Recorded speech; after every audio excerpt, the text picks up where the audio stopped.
Merhabalar, Hisse Longçu YouTube kanalıma hoş geldiniz. Bu videomda sizlerden istek olarak gelen Toaso, BMS Birleşik Metal, Zoren ve Pasifik hissesine baktıktan sonra kısa zamanda yükseliş beklediğim Karsan, İsdemir, TAV Havalimanları, Kocaer Çelik hisselerini inceledikten sonra yayınımızı bitireceğiz. Öncelikle hatırlatmak istediğim bir konu var. Burada anlatılanların hiçbirisi yatırım tavsiyesi değildir. Sadece eğitim amaçlıdır arkadaşlar. Şimdi öncelikle kısaca endeksimizle bir başlamak istiyorum. Endeksimiz şöyle düşen bir trend çizmiştik arkadaşlar biliyorsunuz. Bu düşen trendi yukarı yönlü kırıp 2 gün kapanış yapmadan ve 7884 Kaufman hareketli ortalamasının da üzerinde 2 gün kalmadan düşüş bitti diyemeyeceğimizi söylemiştik.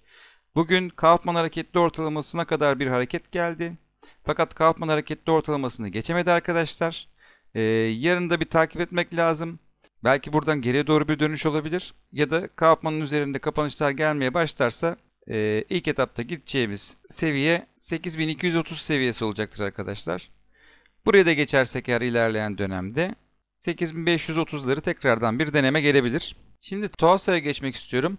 Toasa şurada dip çalışmasını tamamlamış gri mumlara dönerek ve yükselişine başlamış gözüküyor arkadaşlar. Düşen trendi de kırıp 2 gün üzerinde kapatmış fakat 265.2 Kaufman hareketli ortalamasında bugün dirençle karşılaşmış gözüküyor arkadaşlar.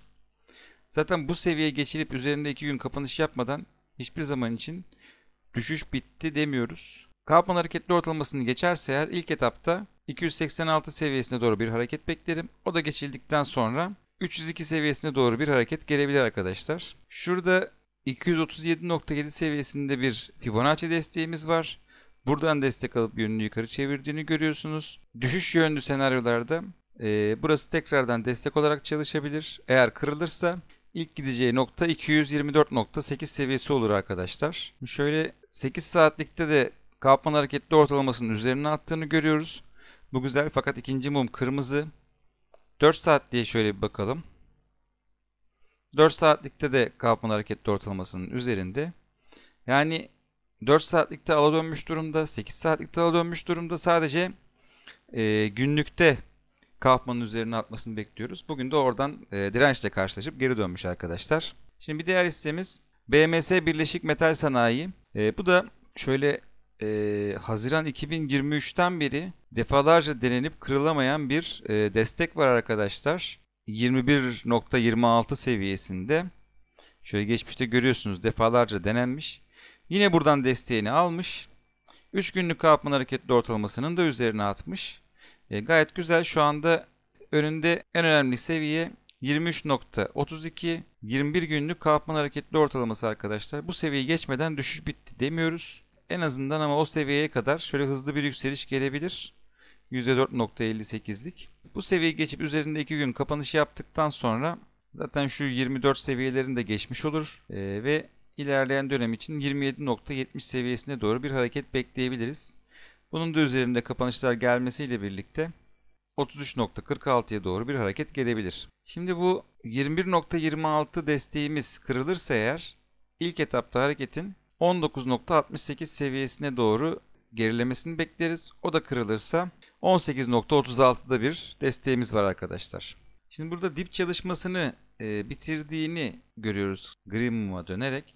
Fakat daha önce de bunu birkaç defa yapmış ve tekrardan yeşil mumlara dönüp dip çalışmasına devam ettiğini görüyoruz. Dolayısıyla güvenilir olmayabilir. Fakat daha önceki gri muma döndüklerinde hep görüyorsunuz önünde 3 günlük Kaufman hareketli ortalaması varmış. Burada da 3 günlük Kaufman hareketli ortalamasından geri dönmüş. Şu anda 3 günlük Kaufman hareketli ortalamasını kırdığını görüyoruz. En azından 21 günlük Kaufman hareketli ortalamasına kadar yani 23.32 seviyesine kadar bir hareket beklerim arkadaşlar. Şimdi Zoran hissesine geçiyorum.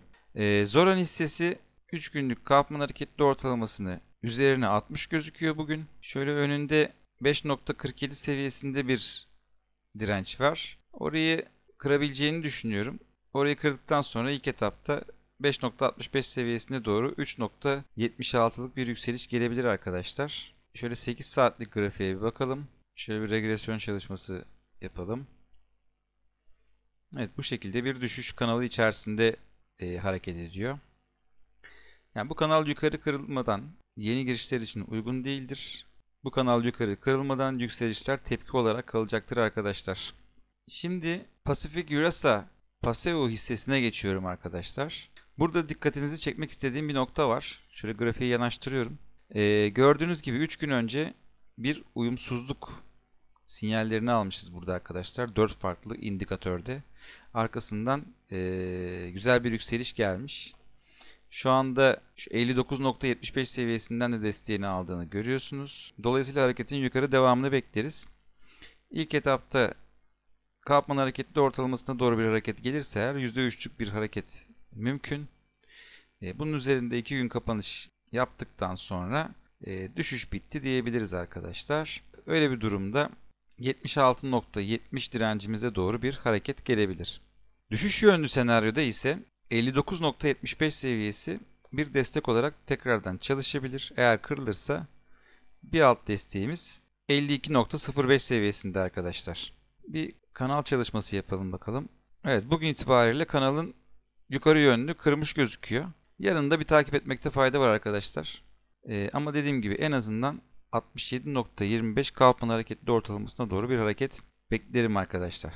Şimdi Enerjisa hissesini geçtiğimiz hafta analiz etmiştim. Yükseliş beklediğimi söylemiştim. Hatta şu 3 tane uyumsuzluğun olduğunu söylemiştik. Ve bugün %6'lık bir yükseliş geldi arkadaşlar.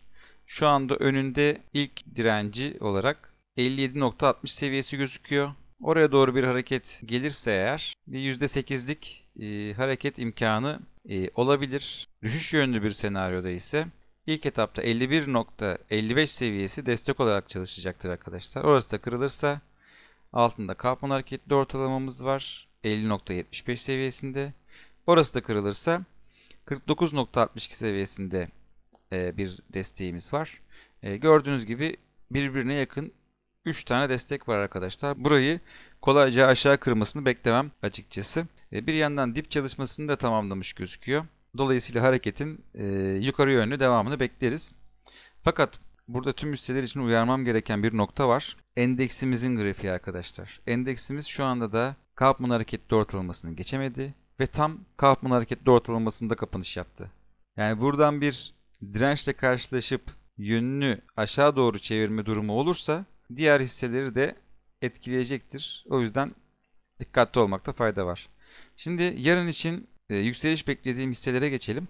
Tabi hatırlatıyorum burada tekrardan. Burada anlattıklarım tamamen eğitim amaçlıdır. Bir yatırım tavsiyesi değildir arkadaşlar. Şimdi Karsan hissesi. Karsan hissesi 3 günlük Kaufman hareketli ortalaması üzerine 60 gözüküyor. 21 günlük Kaufman hareketli ortalamasına kadar bir hareket beklememiz gayet normal. %4'lük bir hareket gelebilir arkadaşlar. Tabi bu 10.41 Kaufman hareketli ortalamasını geçip üzerinde 2 gün kapatmadan düşüş bitti diyemeyiz. Şurada dip çalışmasını da tamamladığını görüyoruz. Dolayısıyla yukarıya doğru bir hareketin devamını beklerim.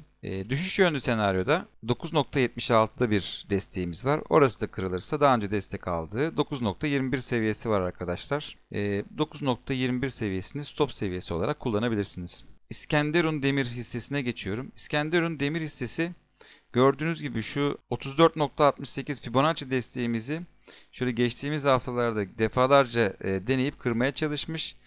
Fakat kıramamış ve oradan bir destek almış. Bugün itibariyle yükseliş yönüne geçmiş gözüküyor. Fakat önünde dirençler var. Mesela 35.90 seviyesinde. Ben ilk etapta oraya doğru gidebileceğini düşünüyorum. Hatta verdiği uyumsuzluğa göre daha da fazla gidebileceğini düşünüyorum ama temkinli tarafta kalırsak bir %2'lik yükseliş görebiliriz. Şurada 3 farklı indikatörde uyumsuzluk verdiğini görüyorsunuz arkadaşlar. Dolayısıyla burada bir yükseliş gelebilir. Mesela daha önce şurada uyumsuzluk verdiğinde gelen yükseliş mumunu görüyorsunuz. %9.36'lık bir yükseliş olmuş.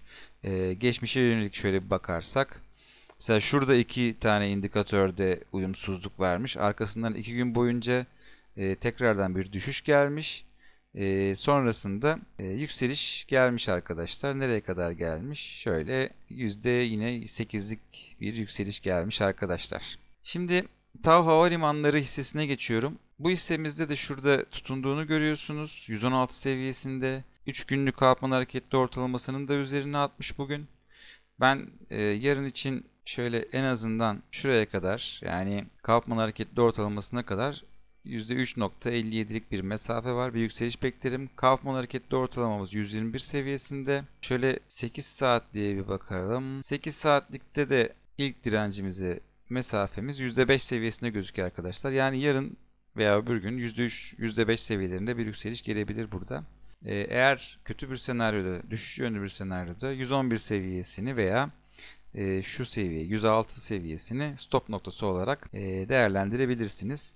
Şurada 8 saatlik grafikte dip çalışmasını tamamladığını görüyorsunuz ve arkasından bir yükseliş gelmiş. Günlükte bakalım. Günlükte de bugün itibariyle dip çalışmasını tamamlamış gözüküyor arkadaşlar. Dolayısıyla yükselişin gelmesini beklerim arkadaşlar. Şimdi Koca Erçelik, burada da 3 farklı indikatörde bir uyumsuzluk var şu anda.